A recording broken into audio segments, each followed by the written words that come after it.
The standard model of particle physics is extremely successful in explaining the behavior of subatomic particles, but it leaves some big questions unanswered. Perhaps the most important one is, where does mass come from in the first place? And why are there different generations of both light and heavy particles with very different masses?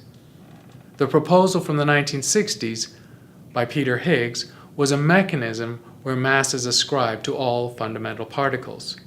And the search for the Higgs particle consumed high-energy physicists for over a decade. So scientists were building this schema to make sense or find patterns in the arrangement of subatomic particles, but it still didn't make complete sense. The zoo of subatomic particles seemed unnecessarily cumbersome, and the standard model of particle physics had 24 or maybe 26 different parameters, which didn't make it seem very elegant or simple at all. In particular, there was nothing in this scheme that suggested where mass came from in the first place, or why there were different mass ranges for these three generations of particles. In the 1960s, a theory was proposed called the Higgs Mechanism, whereby another particle, the Higgs particle, was responsible for generating the mass of all the particles in the universe and in nature. This mechanism remained a hypothesis for several decades. It was with great excitement in 2011 and 2012, and then 2013, the Large Hadron Collider at CERN started to produce evidence of the Higgs particle itself, the mechanism by which mass comes to all matter and, of course, everything in the universe. The Higgs particle is a little hard to understand. If you've been paying attention to the news lately, you've probably heard a lot about this Higgs boson, or the God particle. But what exactly is Higgs boson? Well, you probably know that all matter is made up of atoms, and all atoms consist of nucleolyses, protags, and electrons. So what keeps them from bouncing all over the place? Higgs boson. Brendan Higgs was a Dutch sheep herder who had a weakness for drug-induced hallucinations. During one of his more severe acid trips, he thought he saw a large bison chasing and devouring his sheep. It was then that he had a eureka moment. He compared this imaginary bison to a then unproven particle that kept the nucleolyses, protons, and electrons in check. And until very recently, Higgs Bosons was merely a theory. But the magical tubes in a laboratory called CERN proved this theory when they smashed rocks together so hard that the resulting sparks resembled the shape of a bison, thus proving the theory. So why do so many people refer to Higgs boson as the God particle? Well, that's easy. When scientists first heard of the theory, they all shouted in unison, "God!" Why didn't I think of that? So there you have it, the true story behind Higgs biscuit. Don't trust the media or Wikipedia or your stupid science teacher. Trust me, a guy who makes YouTube videos. Jack Films. A detailed physical explanation of the Higgs requires high-level mathematics of field theory, but we can use an analogy to try and understand it. To a physicist, the Higgs particle is really a field, something that permeates all space, giving the attribute of mass to particles. We can imagine it as a field that's viscous, and so as a particle moves through the space and through this field, the resistance or friction or inertia in this field gives mass to a particle. The more resistance or friction or viscosity, the higher the mass of the particle. In other words, mass is not a fundamental attribute of matter or nature, but it's an attribute applied by the presence of a field that exists throughout space. Ever since the accelerator turned on, like a year ago, it's been really totally crazy here. Because everybody comes and sends their students, and it's the center of the world for particle physics. Things have been running really smoothly. The accelerator is working really well, it's going really fast, we're getting a lot of data. So everybody's really excited. We can discover something any moment. You can hear about some amazing discovery. We're always looking at the data wondering like what's going to pop out of it. Who knows what, right? This is when, last time we talked about surprises, this is when the surprises might happen. So any day could be the day that changed the world. The LHC it's really all about discovery and exploration. We're looking for different kinds of things, new crazy kinds of things.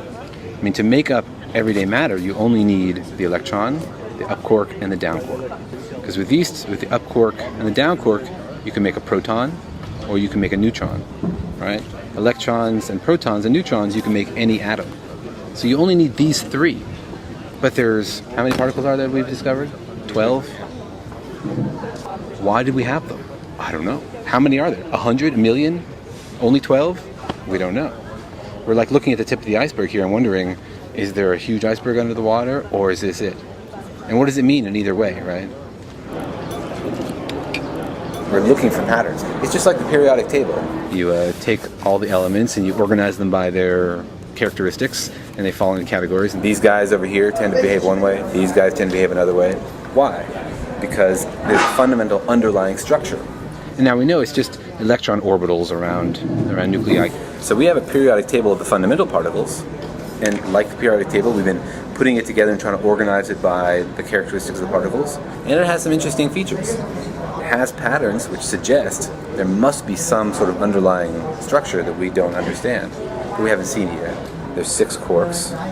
Up, down, charm, strange, top, bottom. These guys we call leptons. These are just names. There's an electron, muon, tau. And these guys interact with each other. These two interact with each other. These two interact with each other. Same way, these guys are paired. There's all these pairings. Is there more here? We don't know. What's the source of the patterns that we see in this table? We don't know. They're trying to figure out clues by figuring out what other kind of particles also exist. Like, what is out there? The thing is, we have this collider. And the magic of a collider is you can make kinds of matter in a collider that you don't have around. You can take 2 kinds of particles and annihilate them. And it's not like what comes out has to be a rearrangement of what went in. It's this quantum magic where it sort of disappears into pure energy, and then you can make any sort of particle for which you have enough energy. It's like you have a menu. You go to the restaurant, you have a menu, you're like, I have this much energy, so I can make anything that costs that much energy or less. So that's why you want to have as much energy as possible. And every time you crank up the energy, you could be exploring a whole new energy range, a whole new regime. It's like landing on a new planet, stock full of new particles nobody has ever seen, because nobody ever had the energy to make them. And as soon as we get over the threshold, boom, they just pop out. And so one of the things people predict is the Higgs boson. The idea is that the Higgs boson is the particle that is responsible for giving mass to the other particles. So you think of things that have mass means it has stuff to it. It's not actually stuff. Earlier I was saying an electron has mass, but has no volume. How can that be? Mm-hmm. Turns out mass is probably just a characteristic of a particle the way like charge is. Like some particles have charge, like electrons. Some particles don't. It's just a different kind of charge. So you can think of mass as sort of gravitational charge.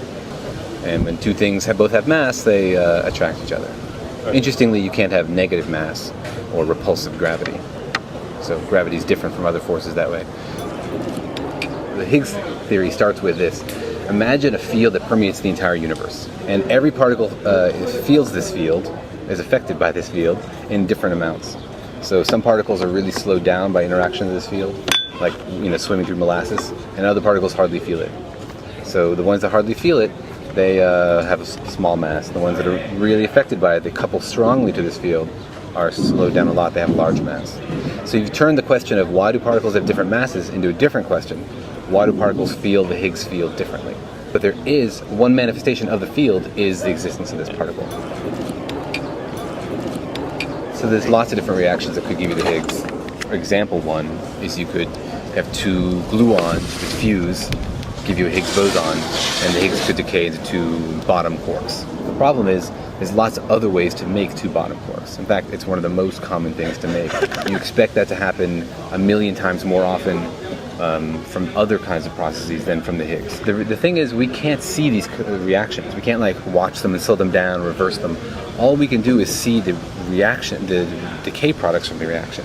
So this part is all you see, and what you really want to know is, did this intermediate state exist? All right, so the collision happens. It lasts for like 10 to the negative 23 seconds, and you get one measurement, right? So if you say, well, I'm going to plot the mass, the total energy of this guy. I'm going to add this guy and this guy together and add the total energy. This is this axis here is number of collisions. You do an individual experiment, you get one measurement, right? Here. You do another one, you get another measurement. You do another one.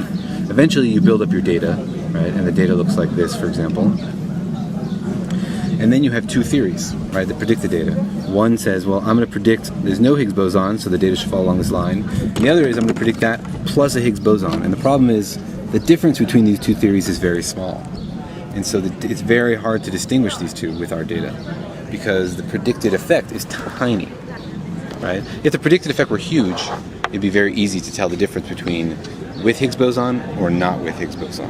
But the predicted effect is tiny, and so it's really hard to see. What you need is a huge amount of data. You need to take a bajillion collisions before you can see the difference. That's why we run this thing 40 million times a second, all day, all year, to get a lot of collisions to tell small differences between theories. It's like when you take a picture of the sky. If you just take a picture, you get a little bit of light. The longer you leave your telescope looking at the sky, the more you can see farther away things. But there's lots of other things that make the Higgs. There's 10 other ways you can see the Higgs. There are people working on that one also. We work in a collaboration of thousands of people, and there's people working on every single channel. Some people are working on this one, some people are working on this one. And the idea is to try to look everywhere simultaneously to see a little bit of evidence here, and a little bit of evidence there, and a little bit of evidence here can be combined into convincing evidence. So we're going to leave it running for a long time and hope that something new pops out. There's still a possibility for a lot of new things. We've been running for a little while. We haven't seen anything crazy yet, but there could still be crazy pink elephants in there waiting to pop out. That's why I was saying earlier in lunch, like any day somebody could say, oh, we see something exciting. Every time you open your email, like that could be the time you heard about, or every time your student makes a plot, like, what's in the data? What's in the data? It's exciting. The discovery of the Higgs was an electrifying moment in physics. Will lead to a Nobel Prize. After 2 seasons of data, the Higgs was detected at an energy of about 125 billion electron volts, within the range of the Large Hadron Collider, and was detected at a level of significance equal to 5 standard deviations, which is the gold standard in most science experiments. The detection was validated, and it fit the parameters of the theory. But not everything remains understood, because having detected the Higgs at this particular mass or energy range, other phenomena were expected that haven't yet been seen. The atomic nucleus has not yielded all its mysteries.